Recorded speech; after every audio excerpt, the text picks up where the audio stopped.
حضرت سلیمان علیہ السلام وہ عظیم پیغمبر تھے جس کا ذکر اللہ سبحانہ تعالیٰ نے قرآن پاک کی سورۃ نمل میں کیا۔ اللہ تعالیٰ نے حضرت سلیمان علیہ السلام کو تمام پرندوں کی بولیاں سکھائی تھی۔ انہیں صرف پرندوں ہی کی نہیں بلکہ تمام حیوانات کی بولیاں سکھائی گئی، جیسا کہ چونٹی کا ذکر بھی قرآن پاک میں موجود ہے۔ حضرت سلیمان علیہ السلام تمام پرندوں کی بولیاں سمجھتے تھے جو ان کے لیے اللہ تعالیٰ کا عطا کردہ خاص معجزہ تھا۔ ایک ہدہد نے ملکہ سبا کے متعلق کیا کہا اور اس قوم اور یمن کے اس شہر کا نام سبا کیوں پڑ گیا؟ ملکہ کے افواج کی تعداد کتنی تھی اور ملکہ کے تخت کی لمبائی اور چڑھائی کتنی تھی؟ ناظرین، ہدہد نے اس کے تخت کا خاص طور پر ذکر کیا۔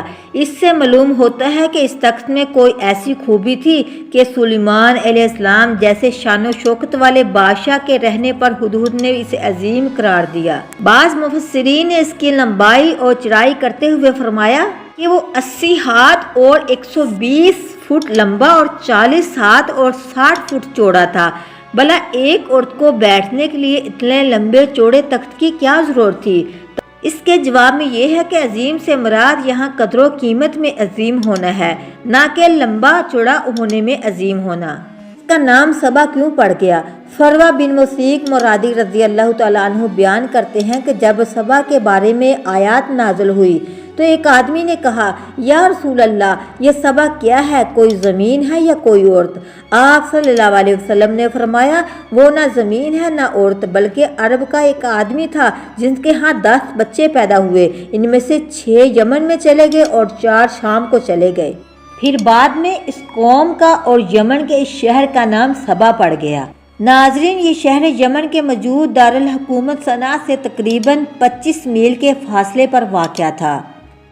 ناظرین، ملکہ سبا کی افواج کی تعداد کے متعلق تفسیر ابن کثیر میں اس کے متعلق 3 اقوال ہیں۔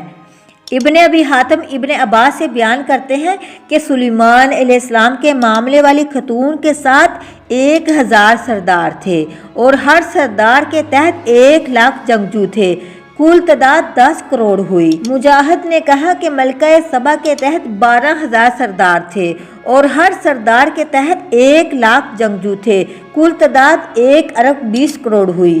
قتادہ نے کہا کہ اس کے مشیر 312 آدمی تھے اور ہر آدمی 10,000 پر امیر تھا، کل تعداد 31,20,000 ہوئی۔